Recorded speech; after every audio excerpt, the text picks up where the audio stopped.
Now, holy guacamole, I was blown away by this light, but then this one arrived. And you might be asking yourself, what really is the difference?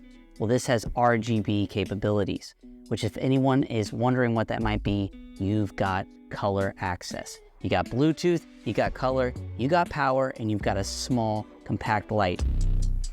Oh yeah, whoa, look, they can never keep me down, I'm going, and if I ever fail, just know I'll go again. I never quit, cause I know that every loss may lead to another win. I'm going up.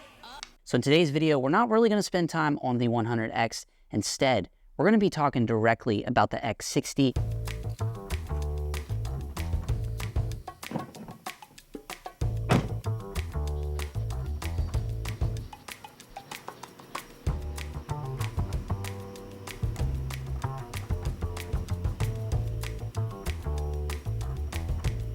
So right off the bat, I just wanted to take this X60 light and use it in a situation that maybe some of us would kind of goof around with at our house. So we took the car, we took it outside. At night, we have one practical coming from the actual garage itself, and then everything else is just that X60. Now, of course, we did this little bitty of scene just goofing around with color, getting in and out of the car, mainly just to see what we could actually get out of this little bitty light. And as I expected, I thought the results were pretty cool, especially for the ability to control this via Bluetooth and do your color changing, saturation, and brightness. Huge added bonus. So let's talk about practical use when it comes to the X60. As someone like myself that shoots weekly podcasts, a lot of the environments that I walk into are not that pleasing. So having the ability to add some color with the X60 really can make a lot of the environments that I'm walking into pop.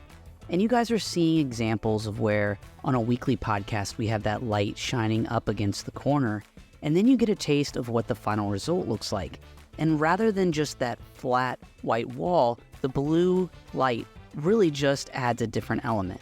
And then you guys get an example of a different podcast that I shoot as well, where we use the blue light in the same manner, where we're just kind of taking it, splashing it on that wall, and making sure we take what is a normal plain white wall and bring it to life so that it visually looks pleasing on camera. So the whole focus of this video is practical use of the X60. And we've done it in like the studio environments, if you guys have seen. We took it outside, in the car scene. And then I wanted to show you how I've been using it in my particular studio space. Now right behind me, you can obviously see that I have a nice bright blue light. And that is being provided by the X60. You guys can see the setup, it's just up there, clamped up there, and kind of shining down onto that back wall just as a nice splash. Now, we're within the app, and you can see blue is what we have, but just like in any other times, we can easily change that to whatever color that we would like. Obviously, we have the ability even for intensity, which is nice, because I can go from nothing all the way to crazy bright. And it's just a nice little pop for that back area and kind of for the color vibe that I'm going with when it comes to this particular studio setup. Now, because what I've found is in the past where that light or that wall didn't have anything kind of splashing on it, it was just black and looked like a deep dark hole. So the X60 is a huge kind of bonus and a small light that I can easily just put up there and make this whole scene pop. Now, one thing I will say about this light, I've been kind of giving it praise and it absolutely deserves it, but one thing that I've kind of found that was a little frustrating has to be the fan noise. Now with the Lowell X100, I found that I got a little less fan noise. With this one, I'm thinking because of the 60 watts, also it being RGB, it being so tiny that it does need to engage that fan a little bit more than the Lowell X100. Now, is it a deal breaker? Absolutely not, but it's something that I wanted to bring up for you guys. And let's go ahead and jump more into giving you a glance at how this thing actually looks and its features and giving an overall synopsis of this item. Here it is. Look how stinking tiny it is. The battery itself is actually, I want to say, it definitely feels bigger. It's heavier. This is a lot less weight, but you can see size-wise, just about the same. Now iPhone, obviously got to compare it. So it's definitely tinier than an iPhone. It's not thinner, obviously, but it's just crazy how this really just does come in handy when it comes to traveling. And then one thing that I found that came with the X60 that was pretty cool is this little bitty soft kind of like box that it has. Now, I like this because it's just quick, easy, pops on there, it's flexible, and it's just something for on the fly. Whereas if you just had the reflector, a lot of times that light can be so intense that you might need to just, we'll go ahead and dim it a little bit. There we are, we're at 3% on this light. So there you can see, pretty bright. I don't know, it's just, this light and the X100, I'm blown away by how tiny these lights are because a little bit of background, I am a one-man band operation the vast majority of my shoots. But I find with even the X100 or the 60 watt, I mean, those two, when I bring them, combined are smaller than my small rig.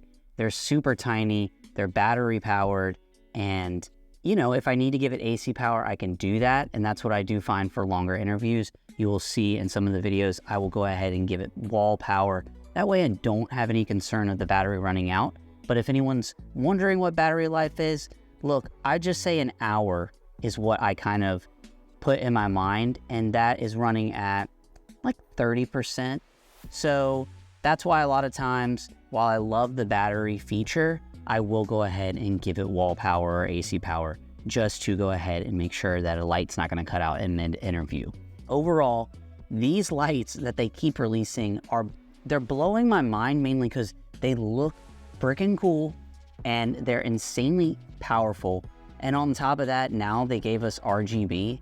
I mean, between the Mollus and this one, I think I'll find myself using this one the most, mainly because of the RGB colors. You can see when I go into these studio spaces, it's not that I need a ton of light. I need a way to make these spaces look a little bit cooler, a little bit more like there was some effort put into the actual video production.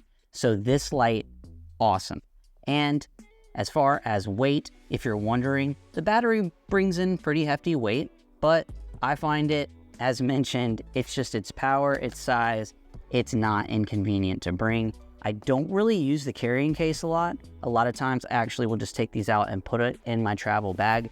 But overall, man, Zhiyun has been crushing it with some of these lights. Very interested to see what they have under their sleeve in regards to future products. But this one and the Mollus X100, I've been blown away with. I know some people might look at a price tag and wonder, is that a little bit too much? And I will say, might be a little bit of a more price tag, but size-wise, these lights are going to be in your bags more often because they're so compatible and so user-friendly in regards to size, the intensity, and what they bring to the table with the Bluetooth. Oh yeah, whoa, look, they can never keep me down, I'm going, and if I ever fail, just know I'll go again. I never quit, cause I know that every loss may lead to another win. I'm going up.